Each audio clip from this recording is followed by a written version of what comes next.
एआईएडीएमके नेताओं और home minister Amit Shah के बीच बैठक बहुत महत्वपूर्ण है। इस बात की पूरी संभावना है कि वो आगामी विधानसभा चुनावों में साथ मिलकर चुनाव लड़ेंगे। इस समय डीएमके सरकार के खिलाफ जबरदस्त सत्ता विरोधी लहर है, जो स्टालिन के नियमित बयानों से स्पष्ट है। उत्तर में बादशाहत कायम करने के बाद बीजेपी की नजर अब दक्षिण पर है। सबसे पहले उसके निशाने पर तमिलनाडु ही है, जहां 2026 में विधानसभा चुनाव होने हैं। तमिलनाडु के चीफ मिनिस्टर एम के स्टालिन बीजेपी विरोध का झंडा उठाए घूम रहे हैं, त्रिभाषा फॉर्मूला नकार रहे हैं, यहां तक कि रुपए का लोगो भी बदल डाला। लेकिन अब बीजेपी उन्हें घेरने के लिए पुराने दोस्त के साथ मिलने को तैयार है। तमिलनाडु में अगले साल होने जा रहे असेंबली चुनाव के लिए चुनाव पूर्ण गठबंधनों का सिलसिला शुरू हो गया है।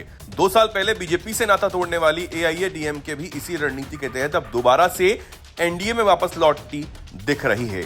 ऐसी चर्चा है कि अन्ना मुद्रक राज्य में विधानसभा चुनावों से पहले भाजपा के साथ दोबारा गठबंधन कर सकती है। इन चर्चाओं को तब ज्यादा बल मिला जब पार्टी के महासचिव और तमिलनाडु के पूर्व मुख्यमंत्री एडप्पादी के पलानीस्वामी ने मंगलवार को केंद्रीय गृह मंत्री अमित शाह से उनके आवास पर मुलाकात की। इस मुलाकात में दोनों के बीच तमिलनाडु की राजनीति को लेकर कई मुद्दों पर गंभीर चर्चा हुई है। बैठक का नतीजा क्या रहा, इसके बारे में दोनों नेताओं की ओर से कोई जानकारी नहीं दी गई। बताते चलेंगे, तमिलनाडु में मुख्य विपक्षी दल ऑल इंडिया अन्ना द्रविड़ मुन्नेत्र कषगम ने भारतीय जनता पार्टी के राज्य नेतृत्व के साथ कुछ मतभेदों के बाद सितंबर 2023 में पार्टी से नाता तोड़ लिया था। बीजेपी से नाता तोड़ने से पहले अन्ना मुद्रक के वरिष्ठ नेताओं ने भाजपा प्रमुख जेपी नड्डा से मुलाकात की थी। साथ ही उन्होंने बीजेपी की तमिलनाडु इकाई के प्रमुख के अन्नामलाई की आक्रामक राजनीतिक शैली से उत्पन्न स्थिति से अवगत कराया था। अन्ना मुद्रक नेताओं ने द्रविड़ नेता सीएन अन्नादुराई पर की गई टिप्पणी के लिए अन्नामलाई से माफी मांगने या उन्हें हटाने की मांग की थी, लेकिन बीजेपी ने ऐसा न करने से इनकार कर दिया।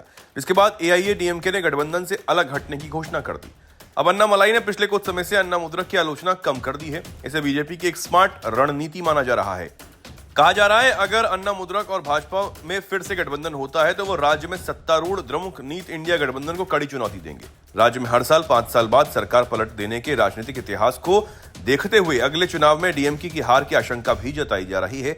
ऐसे में अगर एआईएडीएमके और बीजेपी साथ आकर चुनाव लड़ते हैं तो पहली बार गठबंधन के रूप में ही सही, लेकिन बीजेपी पहली बार सरकार में आएगी। उधर एआईएडीएमके को भी पता है कि डीएमके को सत्ता से हटाना है तो बीजेपी का साथ लेना ही होगा। इसलिए तमाम दिक्कतों के बावजूद वो एक बार फिर बीजेपी के साथ जाने का मन बना चुके हैं। इंडियन एक्सप्रेस की रिपोर्ट के मुताबिक साउथ तमिलनाडु के एक बड़े नेता का कहना है कि अगर बीजेपी उनकी बातों को समझती है तो पलानीसामी गठबंधन के लिए तैयार हो सकते हैं। 2024 लोकसभा चुनाव में बीजेपी ने यहां 23 लोकसभा सीटों पर चुनाव लड़ा, जिसमें 19 सीटों पर सीधे और 4 सीटों पर सहयोगी दलों के साथ मिलकर उम्मीदवार उतारे थे। बीजेपी को कुल 11.24% वोट मिले, जो 2019 के 3.6 वोट शेयर से तकरीबन 4 गुना ज्यादा है। एआईएडीएमके ने 20.46% वोट हासिल किया।